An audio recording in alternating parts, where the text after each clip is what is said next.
Black and white ہوا پڑا ہے سوشل میڈیا، الیکٹرانک میڈیا، اس کو یہ کر دو وہ کر دو۔ بھائی اس کی ماں کو گرفتار کر لو۔ جتنی اس بچے کی عمر لگ رہی ہے 20 سال کے اندر اندر ہے غالباً، چھوٹی عمر کا، اس کی اتنی صورتحال ہی نہیں بن سکتی۔ وہ الگ بات ہے کہ پولیس کو اس نے بیان دیا ہے، یا وہ ڈی پی او صاحب نے پریس کانفرنس میں کہا ہے کہ اس نے کہا ہے کہ مجھے میرے دوست تنگ کرتے تھے، تو تیرے اندر جنسی کمزوری ہے، بیٹی پیدا ہو گئی۔ دیکھو کیسی جہالت ہے۔ اور یہاں آ کر اس جملے پہ آ کر مجھے تکلیف ہوئی ہے کہ ہمارے مولوی کیا کر رہے ہیں، دین نہیں بتا رہے ہیں، شاعری سنا رہے ہیں۔ جس مولوی کو دیکھو پنجاب، مجھے ایک ڈاکٹر یہ بات بیان کرنی ہے کہ پنجاب میں علماء شاعری کی طرف نکل گئے ہیں، دین نہیں بتاتے۔ اور اگر شاعری اتنی ہی پسندیدہ رب کبریا کی ہوتی، کوئی ایک نبی تو شاعر مبعوث کر دیتے، بلکہ یہ آیتیں اتار دی کہ وَالشُّعَرَاءُ يَتَّبِعُهُمُ الْغَاوُونَ، جو شاعری کرے گا گمراہ ہو جائے گا، گمراہوں میں سے ہوگا۔ اور ہم شاعری شروع کر دی ہے، پورے پنجاب میں ادھم مچا ہوا ہے۔ اس کو بلایا جو میزبان تھا، میں نے کہا یہ سب نے گھنٹہ تقریر کی ہے، 20 منٹ تقریر کی ہے، 40 منٹ انہوں نے شعر سنائے ہیں، ہر آیت پڑھی ترجمہ شعروں میں۔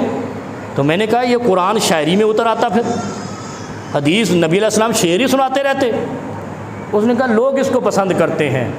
میں نے کہا آپ کو پتہ ہے ابلیس کتنوں کو پسند کرتا ہے اور کتنے ابلیس کو پسند کرتے ہیں؟ غصہ ہو گیا۔ میں نے کہا یہ دین نہیں پھیل رہا، یہ صرف دین کی بروکری ہو رہی ہے۔ کیوں؟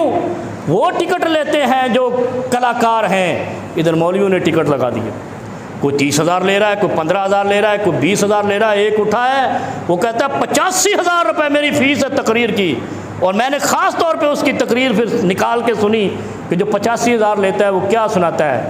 اس کی تقریر میں سوائے لطیفوں اور شعر و شاعری کے کچھ بھی نہیں تھا۔ تو ابرار الحق کو بلا لیتے، تھوڑی سنجیدہ شاعری کر دیتا، وہ ایک عیسیٰ کھیل کا اس کو بلا لیتے۔ بھائی یہ شاعری اسلام میں حرام ہے۔ یا تو شاعری وہ ہو جیسے اقبال نے کی ہے، کوئی سنجیدہ تفسیری شاعری ہو جس میں کوئی میسج ہو، میسج۔ اگر بھلے شاہ سنانا ہے، حق بہو سنانا ہے، میاں صاحب سنانے ہیں اور فلانے سنانے ہیں، خود بنا کے سنانے ہیں، تو یہ دین نہیں ہے۔ دین سنانے کے لیے ٹکٹ بھی حرام ہے۔ اور پھر کہتے ہیں اور تم دین کے لیے مخلص ہو جاؤ، خدا کی رحمتیں تم پر نازل ہوں گی۔ جو طے کر کے ٹکٹ لیتا ہے وہ حرام ہے، اور اگر کوئی محبت سے خدمت کرتا ہے تو وہ جو نے تربیت کی ہے۔ اور علماء سے بھی گزارش کرتا ہوں، ہاتھ جوڑ کے اپیل کرتا ہوں، راہ راست پر آئیے، تبلیغ کیجئے، دعوت دیجئے، لوگوں کو دین حق مصطفیٰ کا دین بتائیے۔ کہانی قصے شاعری دین کا حصہ نہیں ہے، یہ ٹکٹ کا حصہ ہے۔